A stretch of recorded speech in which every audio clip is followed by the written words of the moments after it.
एक वक्त था जब हर लड़का सलमान खान की तरह हेयर कट करवा रहा था, मगर आज आप देखिए कि वही हेयर कट एक मजाक बन गया है। दोस्तों, इसी तरह से फैशन की दुनिया बदलती रहती है। पतली कमर होना आज भी एक फैशन ट्रेंड है, जिसके लिए कुछ लोग आज भी अपनी कमर पर कोर्सेट पहनते हैं। लेकिन 16वीं शताब्दी में लोगों ने पतली कमर करने के इस ट्रेंड को पागलपन की हद तक पहुंचा दिया था। उस वक्त यूरोप में लेडीज के पेट पर कोर्सेट इतना टाइट बांधा जाता था कि उनका शरीर एक गुड़िया की तरह बन जाता था। इस अप्राकृतिक फैशन की वजह से लेडीज के इंटरनल ऑर्गन्स बुरी तरह प्रभावित हो जाते थे। कभी कभी तो कई तरह की बीमारियों की शिकार हो जाती थीं। कई बार तो ऐसा हुआ था कि बेहद टाइट बांधे गए कोर्सेट की वजह से उनकी आंतें तक टूट जाती थीं। और ऐसा भी नहीं था कि उस वक्त के लोग कोर्सेट से होने वाली परेशानियों को नहीं जानते थे। सब कुछ जानते हुए भी वो अपनी लड़कियों को सिर्फ 12-13 साल की उम्र से ही कोर्सेट पहनाना शुरू कर देते थे। कोर्सेट पहनने का ये फैशन इतना ज्यादा खतरनाक बन चुका था कि साल 1860 में पेरिस के एक न्यूज़पेपर ने इस पर एक न्यूज़ भी प्रकाशित की थी कि कोर्सेट बांधने से एक लड़की की आंतें टूटकर हड्डी और लीवर में जा घुसी थीं और उसकी मौत हो गई थी। मैं आपको बता दूं कि आज भी कुछ औरतें खास मौकों पर कोर्सेट पहनती हैं। हालांकि ये इतना ज्यादा टाइट तो नहीं होता जितना उस वक्त होता था। आज के दौर में सफेद चमकते हुए दांत बेहद खूबसूरत माने जाते हैं। वहीं जापान में पहले इससे उल्टा चलन था। इसमें औरतें अपने दांतों को काला करती थीं। जापान में इसे ओहाग्रो फैशन कहा जाता था। उस वक्त में इस फैशन को सिर्फ अमीर औरतें ही किया करती थीं और ये दौलतमंद होने की पहचान थी। दरअसल एक दौर में जापान की एक रानी के दांत काले हो गए थे क्योंकि वो शुगर ज्यादा खाती थी। उस जमाने में शुगर बहुत महंगी होती थी और उसी की वजह से ये चलन शुरू हो गया कि सिर्फ अमीर औरतों के दांत ही काले हो सकते हैं। वैसे कुछ लोगों की नज़र में ये एक बेवकूफ़ी हो सकती है, मगर जापान में ये एक फैशन ट्रेंड रह चुका है। मध्य अमेरिका में जब पहली बार खुदाई में ऊपर की ओर लंबे आकार की इंसानी खोपड़ियां पाई गई थीं, तो शुरू में इसे एलियन से जोड़कर देखा जाने लगा था, क्योंकि फिल्मों में दिखाए जाने वाले एलियन से इनकी बनावट मिलती जुलती थी। जबकि शोधकर्ताओं ने इन खोपड़ियों का एलियन से कोई भी संबंध होने से इनकार कर दिया। शोधकर्ताओं के अनुसार माया और इनका जैसी मानव सभ्यताओं में लोग अपने छोटे बच्चों के सिर को एक कपड़े से बांधना शुरू कर देते थे।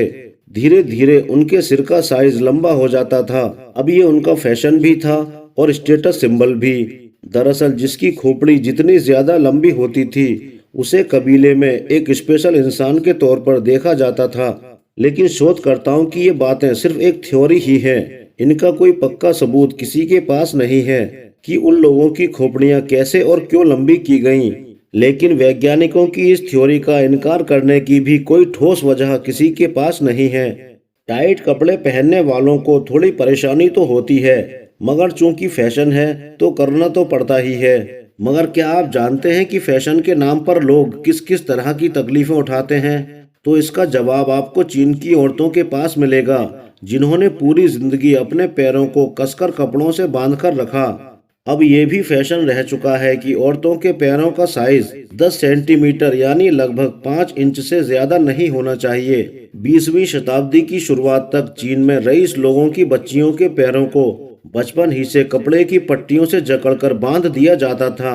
इस दर्दनाक और खतरनाक प्रक्रिया में उनके पैरों की अंगुलियां टूटकर नीचे की ओर मुड़कर रह जाती थीं और फिर इन्हें सिल्क से बने छोटे छोटे जूते पहनाए जाते थे और लोग इन्हें बेहद खूबसूरत मानते थे। और ऐसी खूबसूरती पाने के लिए ये औरतें पूरी जिंदगी के लिए अपंग होने तक को तैयार थीं। इस फैशन की शिकार कुछ औरतें आज भी चीन में मौजूद हैं, जिन्हें चलता हुआ देखकर शायद आपके पैरों में भी दर्द शुरू हो जाए।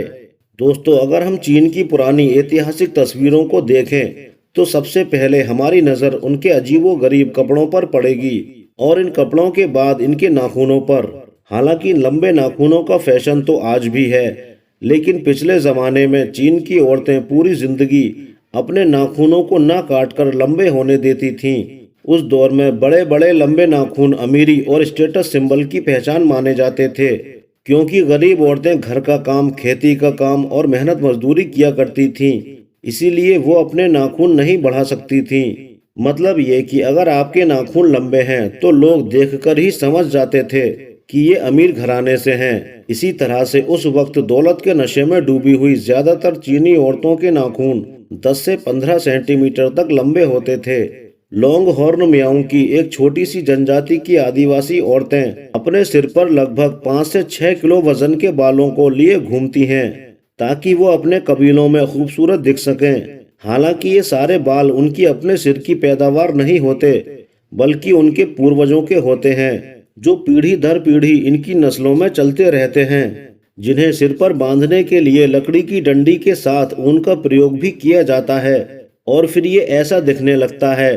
पुराने जमाने में इन कबीलों की औरतों को पूरी जिंदगी ऐसे ही रहना पड़ता था, मगर अब नई नस्ल की लड़कियां और औरतें इन्हें सिर्फ खास मौकों पर ही बांधती हैं। म्यांमार में सदियों से एक अलग ही फैशन ट्रेंड रहा है और ये फैशन है गर्दन लंबी करने का। बचपन से ही इनके गले में कड़े पहनाए जाते हैं जो गर्दन को लगातार पतला और लंबा करते रहते हैं। अब ये बात तो सिर्फ यही बता सकते हैं कि गर्दन का लंबा होना फैशन कैसे हो सकता है। कुछ लोगों के अनुसार शेर जैसे शिकारी जानवरों से बचने के लिए लंबी गर्दन का उपयोग शुरू हुआ था। वहीं कुछ लोग ये भी कहते हैं कि किडनैपर्स से बचने के लिए औरतों ने अपनी गर्दन को लंबा करना शुरू कर दिया था ताकि वो दूर से ही खतरे को देख सकें और वहां से भाग जाएं।